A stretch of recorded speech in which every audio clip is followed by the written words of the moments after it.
지금 뭐 가장 뜨거운 현안 가운데 하나가 그 국민의당이 문 대통령 아들 준용 씨 특혜 채용 증거를 조작했다. 네네. 그래서 스스로 사과하고 뭐 그런 거 아닙니까? 네네. 먼저 지난 대선 당시에 언론은 이 국민의당의 이 조작된 내용을 어떻게 보도했었는지 한번 점검해 볼까요? 예. 그 당시에 제가 이제 방송에서 이 방송에서도 말씀드렸는데 문준용 씨 특혜 채용 의혹은 거의 선거 기간 내내 연일 이슈화 되었다라고 해도 과언이 아닙니다. 예. 오죽하면 특별히 추가되는 사실관계가 없을 때에도 국민의당과 자유한국당에서 의혹을 거듭 제기하는 발언을 하면 이것이 다시 언론에서 보도되는 식으로 받아쓰는 식으로 예, 보도 행태가 있었습니다. 예. 이런 상황에서 선거를 나흘 앞두고 나온 국민의당의 녹취는 분명 파급력이 있는 사안이었습니다. 그렇죠. 예, 당시 방송사 중에서 이 녹취를 가장 열심히 보도한 곳은 MBC였더라고요.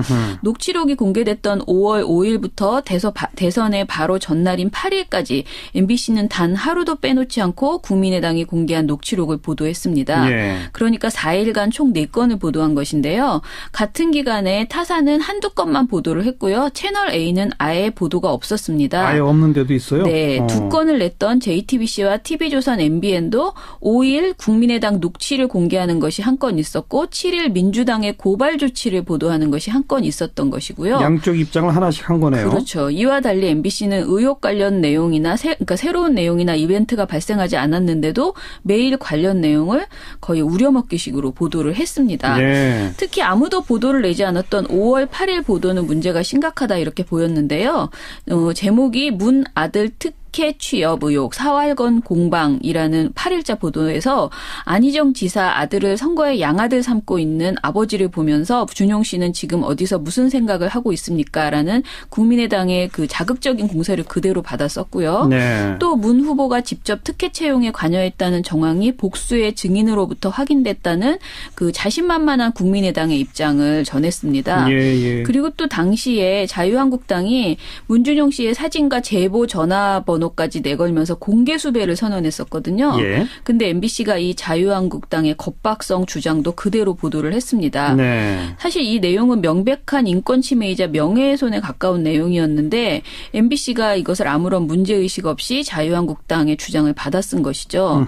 그래서 5일 최초 녹취 공개 이후에 국민의당의 그 녹취의 당사자가 누구인지 추가 증언이 무엇인지 공개하지 않았었잖아요. 그런데 그렇죠. 이런 상황을 감안하면 4일 내내 이 녹취를 보도한 것 자체가 부적절했었다 이렇게 평가할 수 있겠습니다. 그리고 더불어민주당 측에서 이건 사실이 아니다라고 형사 고발까지 했으면 최소한 균형을 맞춰야 그렇죠. 하는데. 그리고 특히 8일에 이렇게 길게 보도한 것은 굉장히 부적절했죠. 선거 바로 전날. 네네. 네. 방송을 정리해 주셨고 신문은 어떻게 보도했어요? 신문은 6개 신문이 그 당시에 어떻게 보도했나 보니까 동아일보가 5월 5일부터 9일까지 4건으로 가장 많이 보도를 했어요. 네. 중앙일보와 한국일보가 각각 2건을 보도했고요. 반면에 경향신문과 한겨레 그리고 조선일보가 당시 이 내용을 보도하지 않았습니다. 조선일보가 보도를 아예 안 했어요? 예, 뭔가 느꼈던 것 같습니다. 예. 예, 게다가 방송사 저녁 종합 뉴스 말고 사실은 종편 시사 토크쇼에서 이런 일이 벌어지면 엄청나게 많이 언급하거든요. 그렇죠. 근데 실제로 저희가 찾아보니까 종편 시사 토크쇼에서는 국민의당 관계자들이 모두 출연해서 자신의 당이 폭로한 문준용 씨 그 의혹을 반복적으로 언급했습니다. 네. 사실 이게 사실 여부와 상관없이 이런 주장이 계속 반복되고 특히 생방송으로 이루어지는 토크쇼를 이용해서 의혹을 확대 재생산하는데 그 언론이 적극 이용당했다 이런 생각이 들었고요. 예. 무엇보다 그러니까 문준용 씨 스스로 나와서 해명하라. 선거에 아버지를 돕지 않고 어디 숨어 있냐 이런 식의 주장을 거듭한 것이 상당히 마녀 사냥에 가까웠다 이렇게 보였습니다. 가만히 생각해 보니까 국민의당은 그 당시에 권양숙 여사 구촌 친척 특혜 채용했다라고 했다가 우리가 확인해 보니까 친척이 아니더라라고 네. 사과했던 전례도 있었죠. 그렇죠. 그러니까 제가 모니터하면서 놀란 게요. 그 사과한 게 5월 4일이었습니다. 아하. 그러니까 우리가 이 말하는 폭로가 5월 5일이었잖아요. 바로 전날. 예, 바로 전날 국민의당 공명선거 추진위원장인 이용주 의원이 4월 24일에 제기했던 권양순 여사의 구촌 친척인 권모 과장을 특혜 채용했다는 의혹에 대해서 사과를 했습니다. 예. 사과 내용을 보면 비록 착오로 인한 것이지만 권 여사께 진심으로 진심으로 사과드린다. 향후 제가 책임져야 할 부분이 있으면 응분의 책임을 지겠다고 발표를 했더라고요. 예. 그런데 이런 발표를 한 바로 다음 날 국민의당이 또다시 검증되지 않은 내용을 공개했던 것이죠. 그러네요. 근데 만약에 당시에 이 섣부른 의혹 제기에 대해서 언론이 제대로 비판을 했더라면 그리고 국민의당이 자성을 했었더라면 지금의 이 사태는 없지 않았을까. 없었겠죠. 예, 그런 생각이 들었고요. 그런데 당시 오히려 채널A의 정치데스크라는 방송에서 5월 4일 진행자 홍성규 씨는 이렇게 이야기했어요. 잘못된 걸 바로바로 인정하고 정정하는 모습은 그나마 좀 보기 좋네요. 국민의당에 대해서? 네. 그러니까 그냥 비판하기보다는 칭찬 쪽으로 사과를 칭찬하는 쪽으로 방점을 찍었더라고요. 예. 이런 식의 안이한 태도가 이번 사태를 부른 것 아닌가라는 생각이 들고요. 네. 이번 사상 초유의 대선 의혹 조작 사태에서 언론은 공동 책임을 져야 할 존재라는 공범이라는 생각이 듭니다. 그렇죠. 네. 자, 이제 국민의당이 이거 조작이다 거 인정하고 대국민 사과한 이후의 보도 태도를 한번 비교해 봅시다. 네, 먼저 신문부터 살펴보면 그 대국민 사과를 한 27일, 그러니까 사과한 이후에 27일에 가장 이 보도를 적게 보도한 것이 동아일보였습니다. 아까 동아일보는 가장 많이 보도했다 그랬잖아요. 네 건을 가장 많이 보도했는데 대선 때 많이 썼던 곳이 적게 하는군요. 네, 오히려 이번에는 한 건으로 가장 적게 보도했고요. 네. 한겨레와 한국일보는 각각 2건, 조선일보와 중앙일보는 각각 3건의 보도를 했고요. 선거 당시 국민의당 주장에 받아쓰지 않았던 경향신문은 5건의 관련 보도를 내놓았습니다. 네. 지면 배치에 있어서 매체별 차이점이 아주 두드러졌는데요. 동아일보와 조선일보는 증거 조작 사실이 밝혀졌다는 사실을 담은 보도를 일면에 배치하지 않았고요. 경향신문과 중앙일보, 한겨레, 한국일보는 일면에 배치했습니다. 예. 이 중에서 경향신문 일면 보도는 머릿기사였습니다. 예. 신문사별로 이 사안을 주요하게 부각하는 곳이 있고 그렇지 않고 쉬쉬하는 곳이 있음을 느끼실 수 있을 것입니다. 방송은 어때요? 방송은 6월 27일 보면요. KBS가 3건, MBC와 SBS가 5건, JTBC가 11건, TV조선 채널A, MBN이 각 3건씩 보도했습니다. 예. 근데 사실 이 보도량이 많아 보이지만 이 사건을 제대로 전하는 데 있어서는 이 보도량이 이렇게 많은 편도 아니에요. 그러니까 JTBC는 11건이나 보도했잖아요. 예. 이 정도는 보도해야 사안을 좀 정리할 수 있더라고요. 어허. 이번 상황을 보도하는 방송사들의 초점은 제각기 달랐는데요. SBS와 JTBC는 녹취 폭로 당시의 부실 정황과 당사자들의 엇갈리는 주장 그리고 특검의 주장에 대한 비판 등을 자세히 전하는 보도를 했습니다. 국민의당이 이거 특검하자라고 주장한 것에 대한 비판? 네네네. 네. 그리고 MBC와 TV조선 채널A, MBN은 검찰 조사 상황과 각 당의 반응만 간단히 전했고요. 특검 주장에 대한 비판은 전혀 하지 않았습니다. 예. TV조선의 경우 유일하게 이 사안을 톱보도로 내지 않고 6번째 보도로 배치했습니다. 네. 그리고 당 차원의 개입을 놓고 이유미 씨와 이용주 의원 등 당사자들의 입장이 갈리고 있는데요.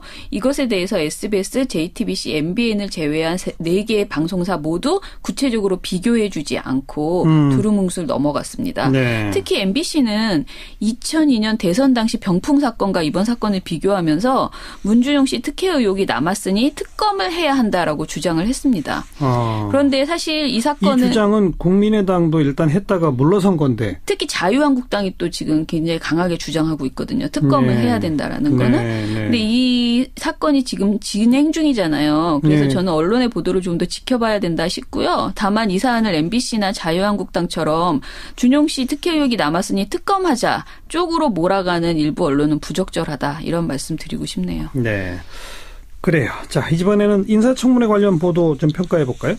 예, 다른 내용도 많지만 김상곤 교육부 장관 겸 사회부총리 후보자에 대한 인사청문회가 좀 지나치다 싶어서 이 방송에 대해서 이제 가지고 왔는데요. 예. 김상곤 후보자 인사청문회를 보도하는 방송사들의 태도는 약속이라도 한 듯 똑같습니다. 한마디로 논문 표절이 확실하고 사회주의자라서 장관이 될 수 없다고 공세를 가한 자유한국당의 의원의 모습을 그대로 보여주는 것입니다. 예. 여기에 김상곤 후보자의 답변이나 여당 의원의 반론을 조금씩 붙여주기는 하는데 그 분량이 너무 적어서요. 기계적 중립에도 미치지 못했습니다. 네. 29일에 김상곤 후보자 청문회 관련 보도는 KBS, MBC, SBS가 1건, JTBC, TV조선 채널A가 2건, MBN이 3건이었는데요. 지상파 3사의 경우 1건의 보도에서 표절 공세와 사상 검증을 우겨 넣어서 사실상 자유한국당 중계방송이다 라고 봐도 과언이 아닌 수준이었습니다. 지상파 3사 모두? 네. 대표적인 사례는 근데 MBC였는데요. MBC가 29일 후보 자질 놓고 사활건 여야 대리전이라는 제목의 보도에서 일단은 청문회 전부터 대립을 촉발했던 야당의 벽보 시위가 있었어요. 그랬죠. 근데 이것을 단순 공방으로 처리를 했고요. 예. 그리고 김 후보자의 자료 제출이 미흡하다는 야당 주장을 받아쓰면서 제목만 저희가 요구한 자료를 붙여놓고 남자 이유미가 아니냐 이런 이야기를 들어도 할 말이 없을 것이다라는 김세연 바른정당 의원의 발언 장면을 보여줬습니다. 예. 그리고 또 김 후보자를 국민의당 녹취 조작의 당사자인 이유미 씨와 비유한 모욕성 발언인데 MBC는 이것에 대해서 반론을 하거나 문제의식은 붙이지 않았고요. 예. 의원들이 김 후보자의 무려 1,500건의 그 자료를 제출하라고 요구해서 사실상 불가능한 요구를 했다는 점이라든가. 1,500건을 요구했어요? 네네. 그런 와중에 김 후보자가 90%에 가까운 자료 제출을 보였다는 사실도 언급하지 않았습니다. 네. 그리고 또 그대로 다 베꼈어요. 이게 번역서지 논문입니까? 출처 표시 없습니다. 라면서 표절 의혹을 제기한 이종배 자유한국당 의원의 발언도 담았고요. 예. 솔직하게 이야기하셔야 합니다. 나는 사회주의자라고 반성하고 사과할 줄 알아야지라고 외친 이장우 자유한국당 의원 발언도 담았습니다. 예. 이렇게 보도에서 청문회 시작 후 후보자의 질의를 하는 의원들은 모두 자유한국당 의원들의 모습뿐이었습니다. 자유한국당 의원의 질의만 보도를 한다? 예, 그렇게 담았죠. 예. 그리고 MBC는 여당 의원의 정책 능력을 검증해야 되는 오늘 이 자리에 유감을 표하지 않을 수 없고라는 그 박경미 민주당 의원의 모습을 단 한 컷 집어넣었을 뿐입니다. 그러니까 여당 의원은 이 내용뿐이었어요. 근데 원래 청문회라고 하는 게 의혹이 있으면 의혹을 추궁하는 제일 강한 그 야당 의원의 목소리를 담게 되는 보도를 하는 게 네네. 상례 아닐까요? 그렇죠. 예. 그래서 그럼 이게 그냥 괜찮은가 이렇게 생각을 해서 보면요. 사실 이번 보도, 그러니까 이번 청문회에서는 굉장히 경론이 있었기 때문에 그렇게 단순히 공방, 그러니까 비판하는 내용만을 담는 것은 사실 매우 편파적이다 이렇게 볼 수 있다 싶습니다. 그러니까 지적하는 게 어느 정도 나갔으면 후보자의 해명도 어느 정도는 꼭 담아야 된다 그거죠? 일단 청문회장에서는 자유한국당 의원들의 표절 공세에 대해서 격한 공방이 벌어졌습니다. 김상곤 후보자는 지금의 기준에서 부족한 부분이 없지 않다면서도 당시의 기준과 관행으로 보면 잘못된 부분이 없다고 표절 의혹을 부인했습니다. 그렇죠. 예, 논란이 된 것이 82년 석사 논문과 92년 박사 논문인데요. 예. 자유한국당 의원들은 석박사 논문 등 250여 곳을 표절했다고 비판했는데 그런데 서울대 연구진실성위원회는 이미 박사 논문의 경우 한국어 문헌들과 관련해서 20여 군데, 일본어 문헌들과 관련해서 24군데가 출처 표시를 하지 않았다면서 연구 부적절 행위로 판단했습니다. 네. 박사 논문이 표절을 의미하는 연구 부정행위가 아닌 부적절 행위인 이유는 완전하게 연속된 2개 이상의 문장을 동일하게 사용한 경우가 없다. 참고 문헌란에는 해당 문헌을 언급하고 있다. 예. 그리고 1992년 무렵에 경영학 박사 논문 작성 관례를 고려해야 한다. 예. 또 연구윤리 위반의 정도는 재반 사정에 비추어 경미한 것으로 판단된다고 제시를 했습니다. 네네. 이를 김 후보자와 여당 의원들이 설명을 했지만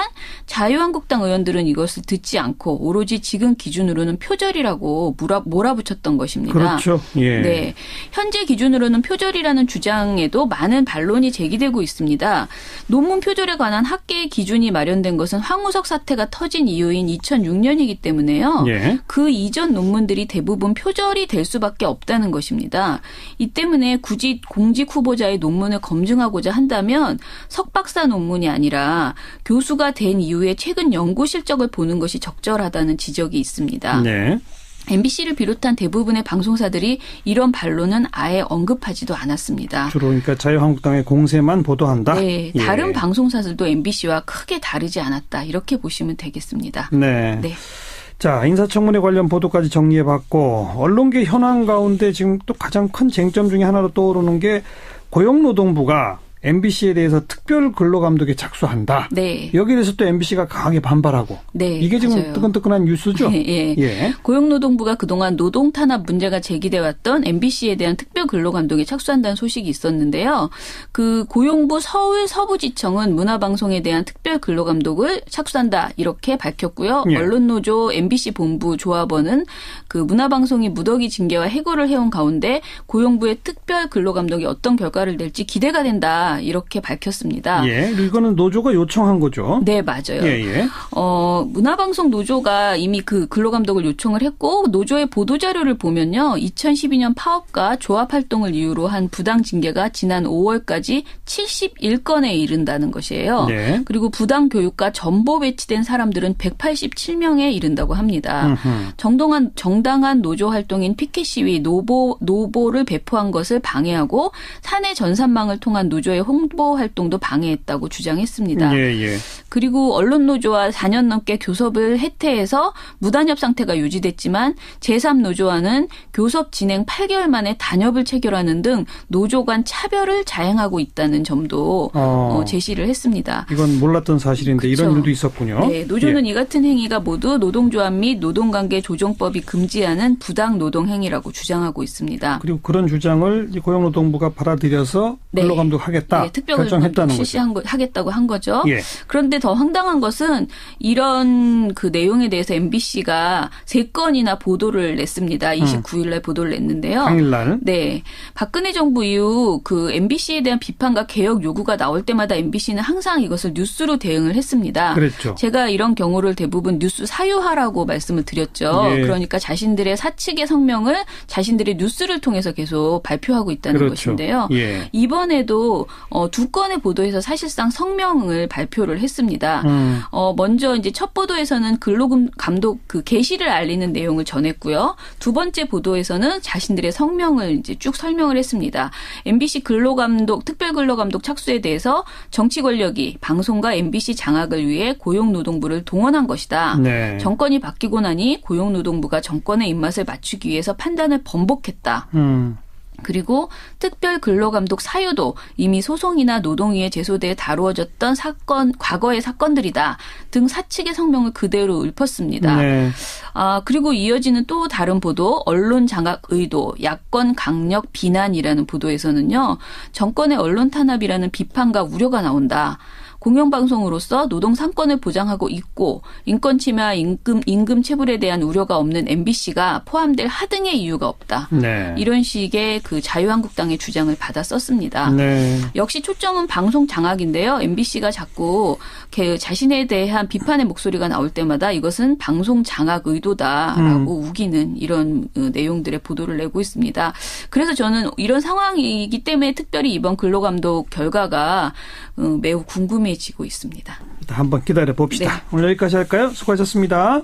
감사합니다. 미디어 포커스 민주언론 시민연합의 김원경 사무처장이었습니다.